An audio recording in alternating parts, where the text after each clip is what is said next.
igreja, graça e paz. Vocês estão felizes? Amém? Eu sei que a Tati já perguntou, mas quantas mamães nós temos aqui? Eu queria ver. Quantas vovó nós temos aqui? Gente, sou vó agora. Ah, sejam bem-vindas. Glória a Deus pela tua vida, pela vida de cada uma de vocês.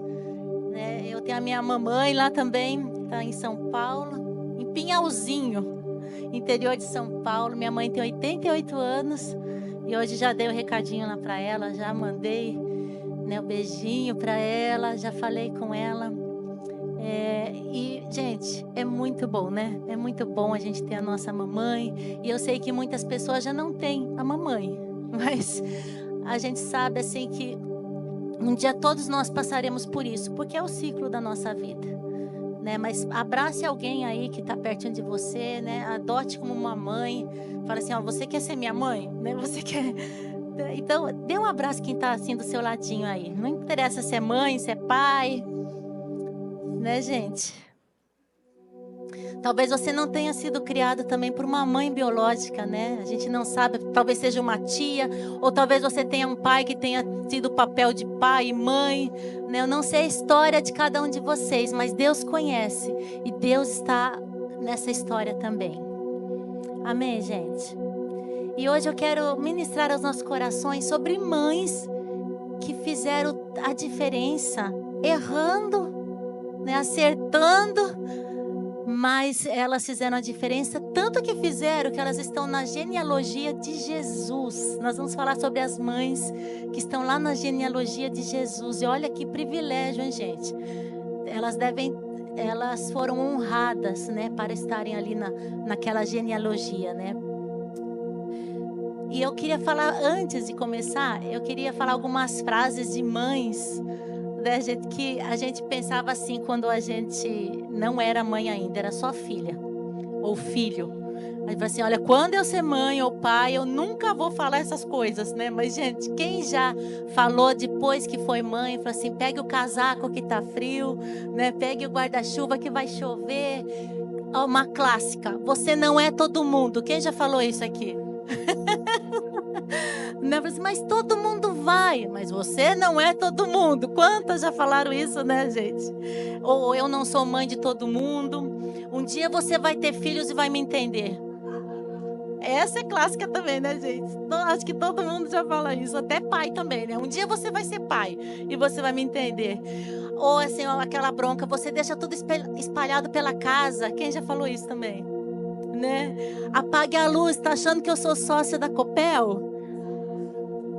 Né? Não é verdade? Gente, parece que só muda de endereço, né? Ó, quando eu voltar, quero ver esse quarto arrumado, hein? Senão a gente vai conversar depois. Já escovou o dente? Quantas vezes você já escutou isso da sua mãe? Fala a verdade, né? Ou assim, quando a mãe tá muito brava ou chateada, tudo eu nessa casa. Quem já falou isso também? Em casa a gente conversa. Quem já ouviu aquele lá? 1, 2, no 3, a gente vai conversar. E agora, né, nos mais modernos, agora sai desse celular, tá muito nesse celular. Quantas vezes você já falou isso? Né, várias vezes, né? Outra coisa também, quando tá meio adolescente, já tá jovem, tá online e não me responde por quê? Né? Você vê que tá online, não quer responder, né? E aquela clássica também, eu te avisei. Quem já falou isso? Eu te avisei, eu já falei isso para você, né? E aquela, não fez mais que obrigação, né? E quando você não acha, a criança não acha, o jovem não acha, até mesmo os papais, os homens não acham, né? As coisas, eu falo assim, não tá lá naquele lugar, ó, se eu achar, a gente vai conversar. E a mãe sempre acha, não é verdade, gente? Toda mãe sempre acha, toda mãe sabe as coisas, é incrível, né? Como Deus usa as mamães. E eu quero compartilhar sobre essas mulheres, né? Que elas foram citadas na genealogia de Jesus. E com certeza elas fizeram a diferença no tempo de cada uma delas ali. Vamos aprender um pouquinho através do legado que elas deixaram? Vamos começar então, gente? Vamos orar? Senhor, no nome de Jesus, Pai, eu coloco a minha vida diante de Ti, Pai, que eu seja apenas um instrumento do Senhor, Pai, nesta manhã, e que em nome de Jesus, Pai, cada coração aqui venha receber essa palavra, Senhor, como uma palavra rema mesmo, que, Pai, não seja apenas uma palavra, palavras, Pai, mas seja a Tua palavra ministrada em cada coração, que ela é viva e eficaz, e ela nos transforma. E eu te agradeço no nome de Jesus. Amém? Também queria agradecer, gente, pelas orações, pela vida do Ney, né? Passou por uma cirurgia de urgência, deu um susto na gente. Meu Deus do céu. Mas glória a Deus, tá aqui lindo. Levanta, Ney, para eles te ver como você tá lindo. Uau!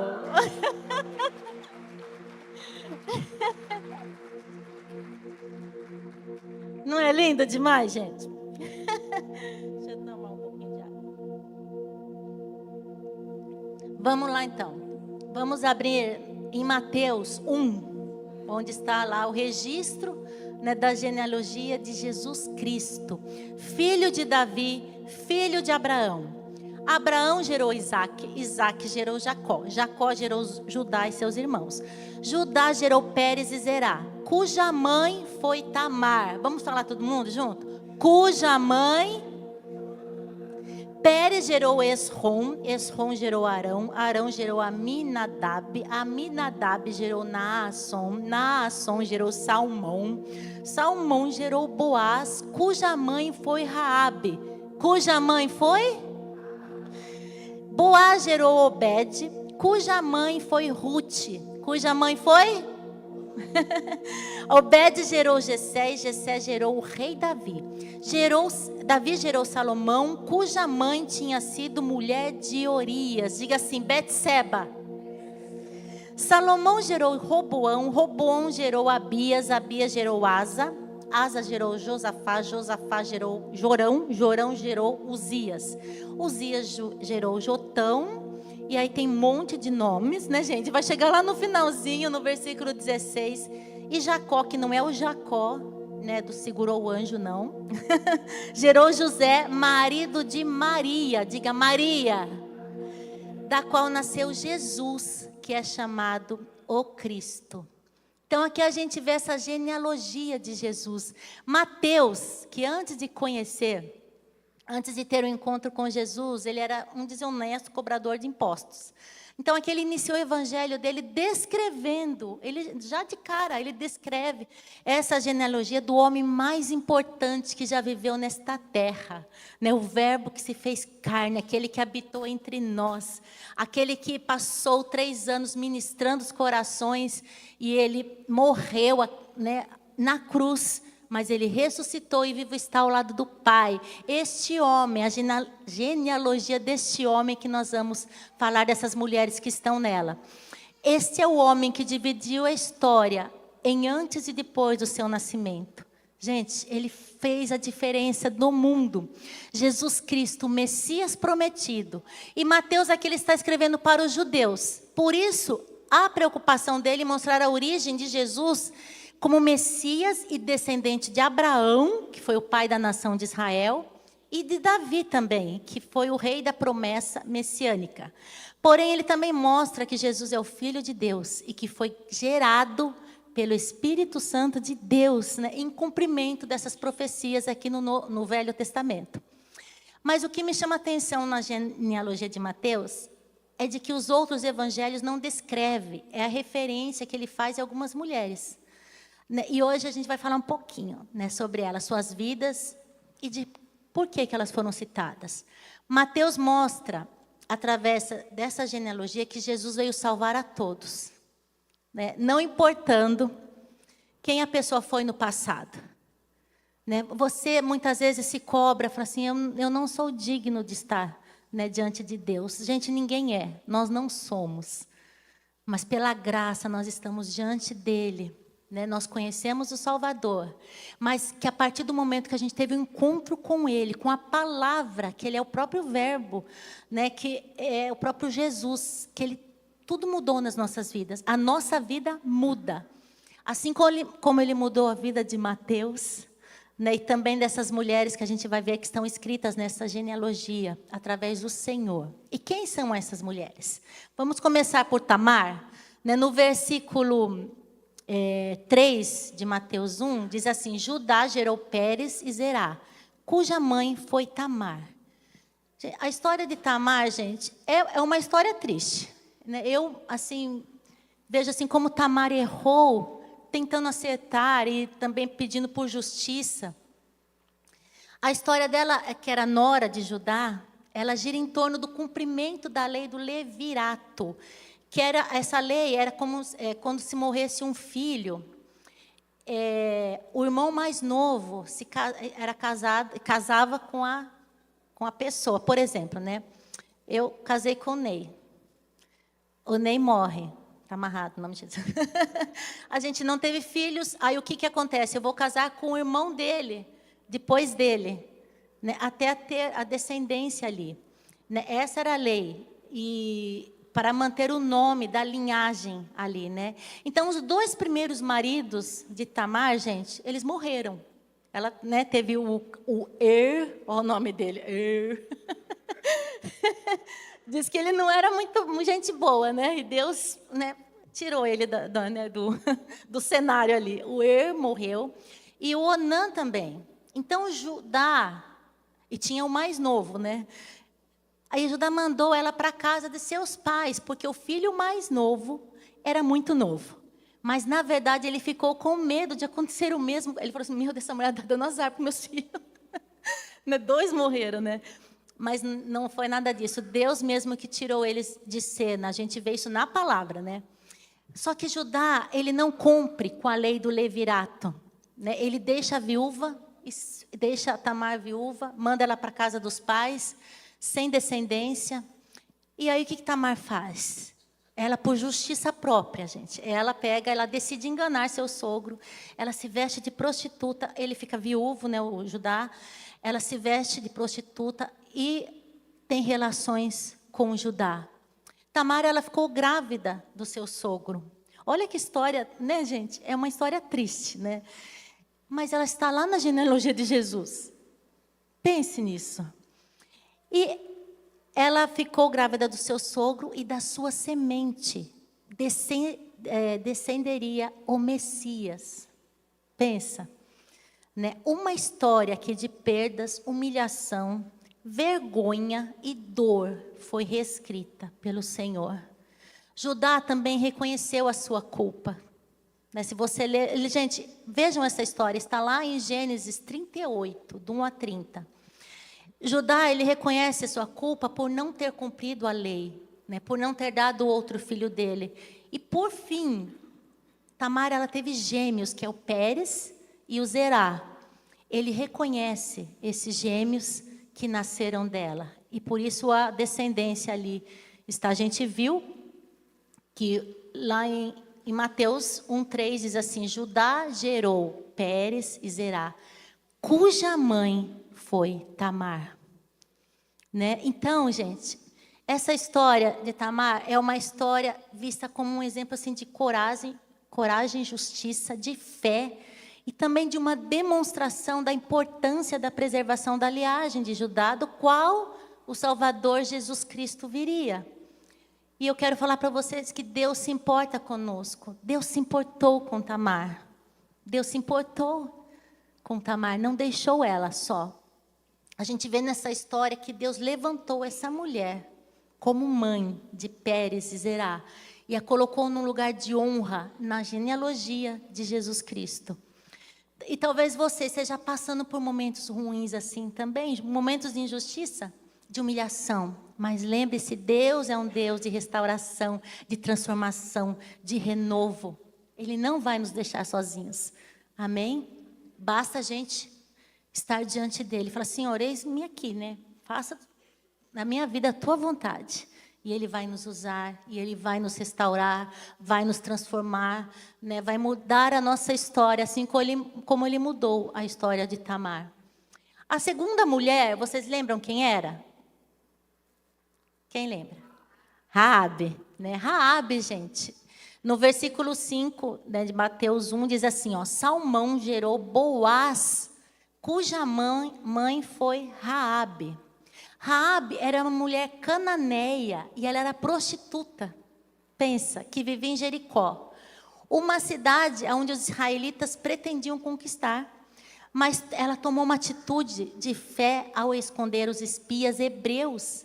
E ela recebeu a promessa de que ela e sua família seriam poupadas quando Jericó fosse destruída. E a sua atitude de fé preservou a sua vida e de toda a sua família. De prostituta a participante da genealogia de Jesus Cristo. Pensa, ela se tornou tataravó do rei Davi. Olha que interessante, né, gente? Ela foi mãe, Raabe foi mãe de Salmão, gerou Boaz, Boaz, aquele que casou com Ruth. Aquele que foi o resgatador, né, de Ruth. Então, vamos lá. Eu vou ler Josué 6, 22 a 25, onde fala de Raabe. Josué disse aos 2 homens que tinham espionado a terra: entrem na casa da prostituta e tirem-na de lá com todos os seus parentes, conforme o juramento que fizeram a ela. Então os jovens que tinham espionado a terra entraram e trouxeram Raabe, seu pai, sua mãe, seus irmãos e todos os seus parentes. Tiraram de lá todos da sua família e os deixaram no local do acampamento de Israel.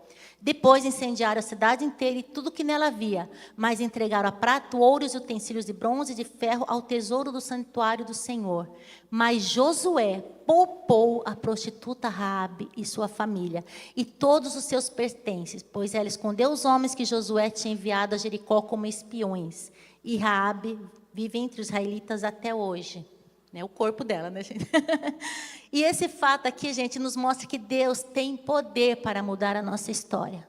Não importa de onde a gente tenha vindo, ou quais erros nós cometemos no nosso passado, o Criador faz tudo novo. Nele nós somos novas criaturas.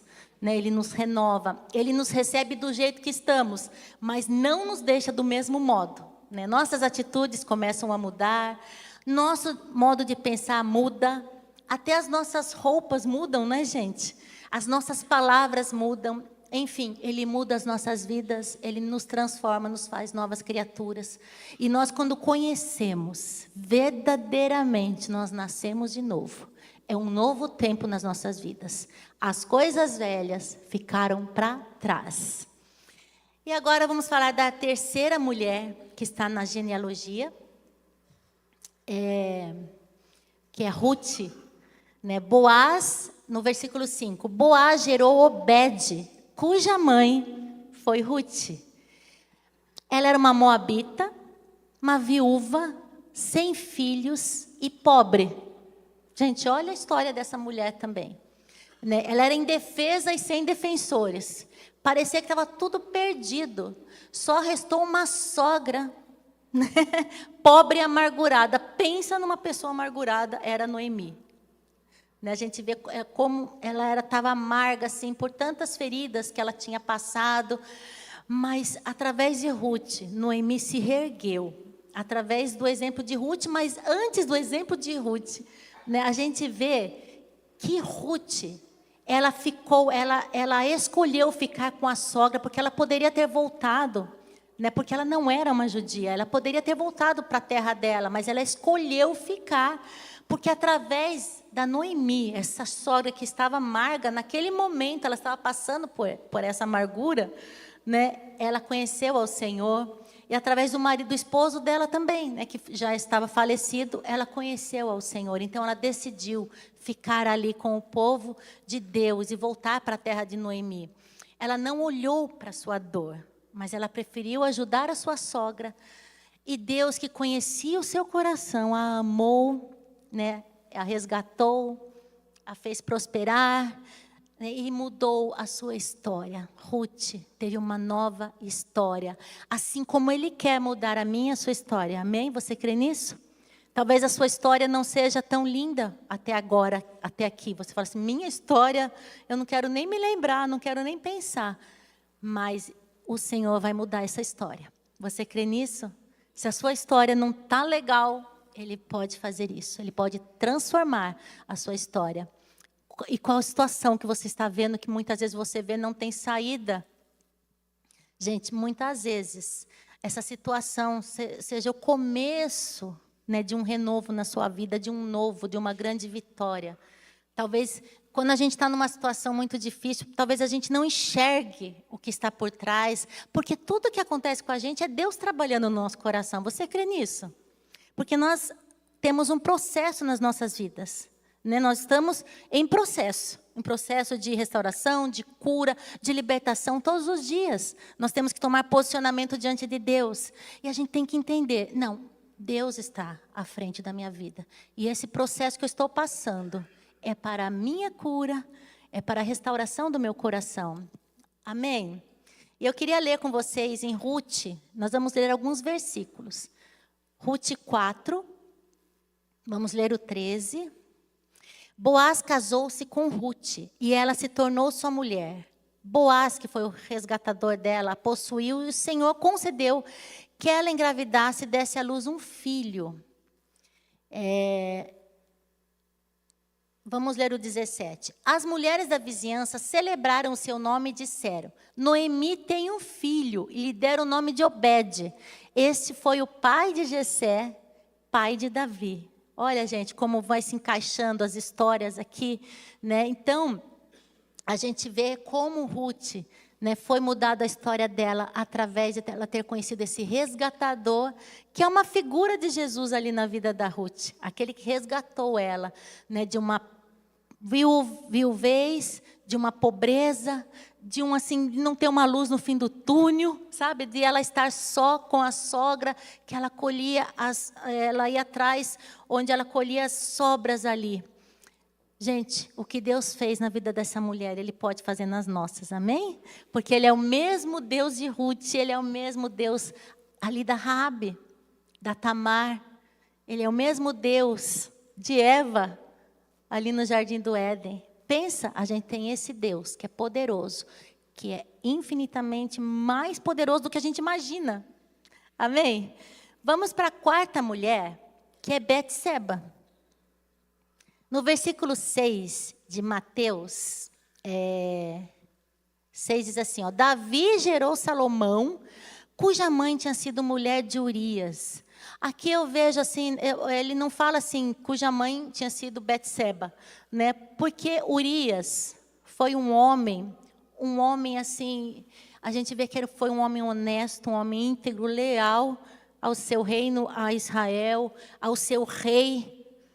E Davi foi muito desleal a ele. Davi errou muito com ele. A gente vê que Betseba é uma mulher israelita, ela era casada com Urias. E assim, Davi, gente, ele olhou para ela com olhos que ele não devia estar naquele lugar, naquela varanda, ele devia estar na guerra, mas Davi estava ali naquele lugar, sem fazer nada, e viu Betseba se banhando e a desejou. E ela era uma mulher casada. Muitas pessoas, muitos até estudiosos, criticam ela, falam que ela estava lá, né, se mostrando para Davi. Mas mesmo que ela estivesse se mostrando para Davi, ele não poderia ter feito isso com ela. Né? Davi foi um homem segundo o coração de Deus, ele se arrependeu disso. Né? Mas ele não foi uma pessoa assim íntegra, não foi nessa parte, nesse período da vida dele.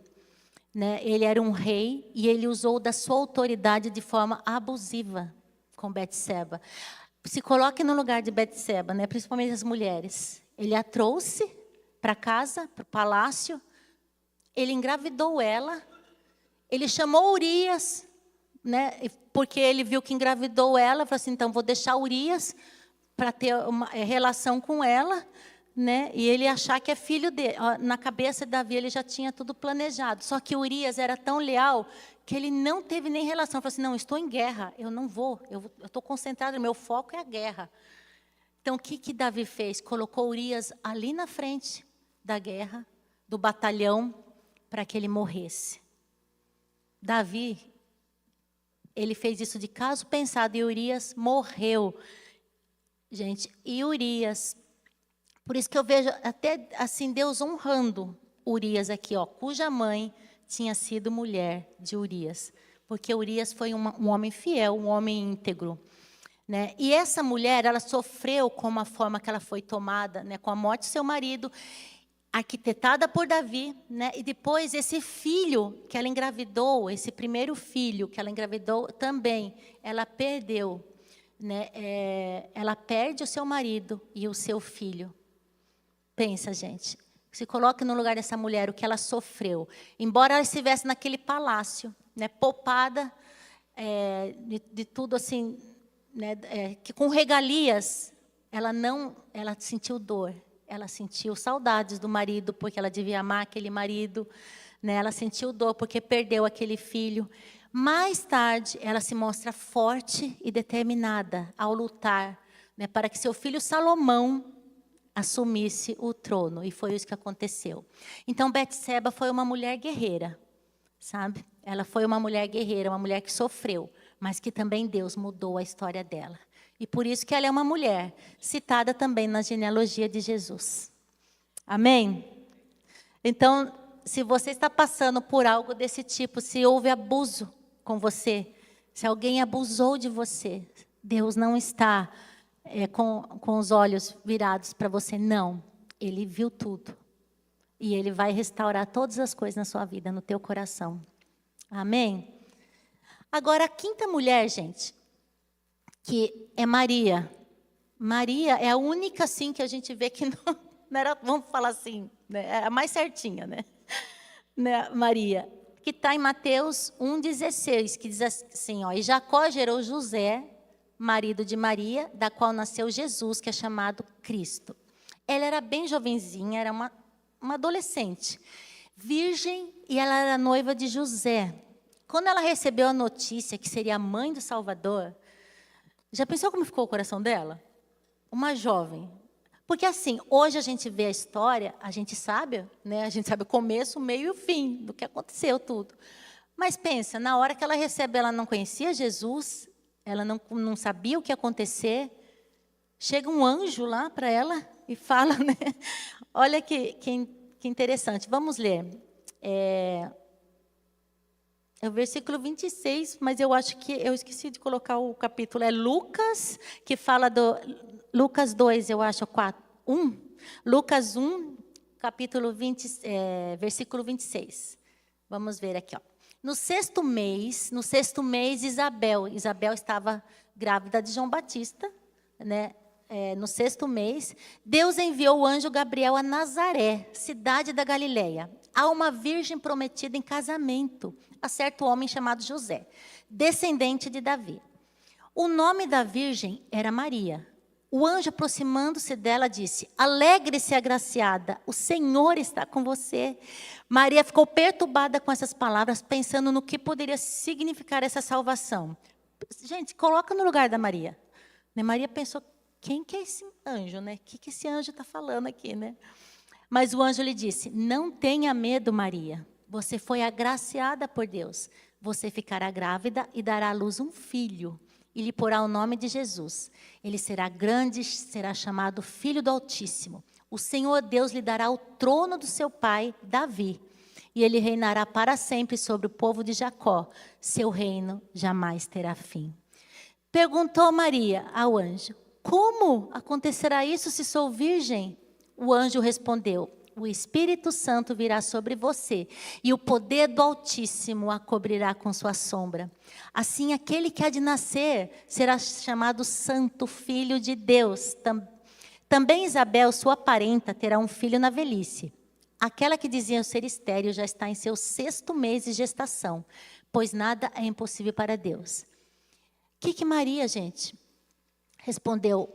Qualquer outra pessoa ia responder isso daí que você está falando, não tem como. Né?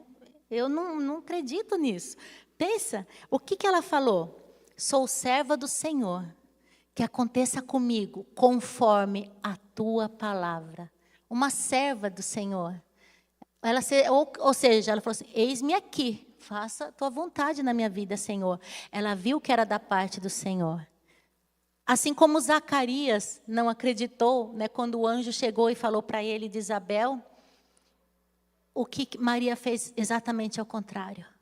ela não desacreditou. Ela creu naquilo que o anjo estava falando para ela. Ela não sabia o que viria a seguir. Ela não sabia como seria a história. Ela não sabia que esse filho iria morrer numa cruz. Ela não sabia o quanto ela ia sofrer por esse filho. Mas ela decidiu, não, é o Senhor que está fazendo. É o Senhor que está me dando esse filho. E eu sou serva do Senhor. Que aconteça comigo conforme a tua palavra. Amém? Ela era uma menina. Mas diante de tão grande responsabilidade, ela não pensou duas vezes em obedecer ao Senhor. Ela não questiona Deus. Ela se colocou como serva. Gente, servir a Deus é uma responsabilidade muito grande, não é verdade? Mas é um privilégio muito grande também. E Maria estava disposta a se doar para que o Messias viesse ao mundo. Ela não se preocupou com a sua reputação, porque vamos lá, né, gente? Ela não estava ainda, ela já estava, na verdade, ela já estava casada, prometida a José. Não era noiva, mas já estava prometida a José. Mas eles não estavam ainda tendo relações. E ela ia aparecer com barriga. Ela pulou a cerca, o que aconteceu? José e ela, né? Comeram a cereja do bolo antes. Então, tudo isso, imagina como que ia ser, gente. Naquela época, essa menina, essa jovem, mas ela não se preocupou com isso, mas se colocou inteiramente nas mãos de Deus. Ela confiou de todo o coração que Deus estava no controle de toda a situação. Eis-me aqui, a serva do Senhor. Então, a gente está disposto a servir ao Pai? Quem está disposto aqui? Né? Que a gente possa dizer, diante de desafios, né, da nossa chamada do Senhor, que vai ter desafios. Nós vamos ter desafios pela frente, mas nós vamos falar, eis-me aqui. Agora, gente, né, essas mulheres tiveram esses filhos, elas sofreram como qualquer mãe, né, elas sofreram também, né, na época, o que as pessoas falavam de cada uma delas.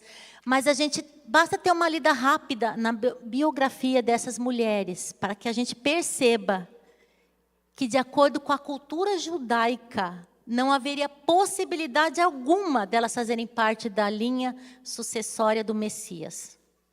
Não é verdade, gente? Se a gente for pensar, mas, né, como assim? Tamar, ela enganou seu sogro. Teve relações lá com seu sogro. Raabe, ela era uma prostituta. Ruth era uma estrangeira. Betseba, ela foi tomada pelo rei Davi de forma errada.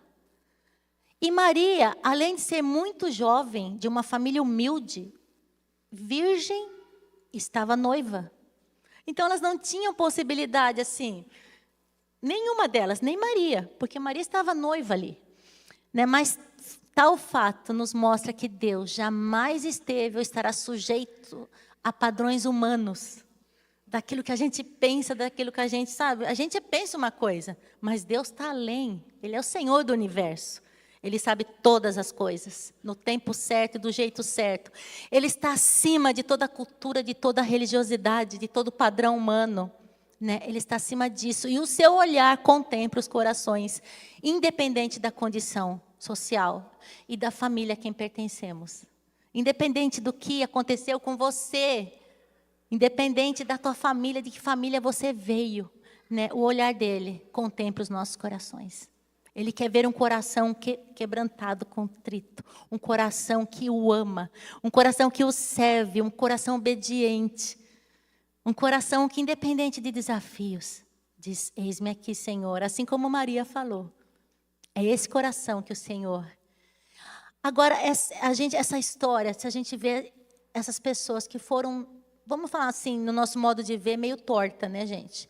1 Coríntios 1,18 diz assim, ó, porque a palavra da cruz é loucura para os que perecem, mas para nós que somos salvos, é o poder de Deus. Essa palavra, gente, para o mundo, para o sistema, né, é loucura.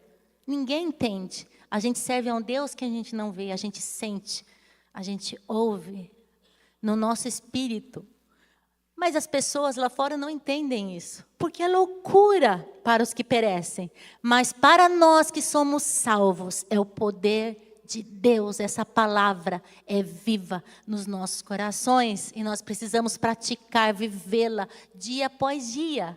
Não somente aos domingos, mas de segunda a segunda nós precisamos viver essa palavra.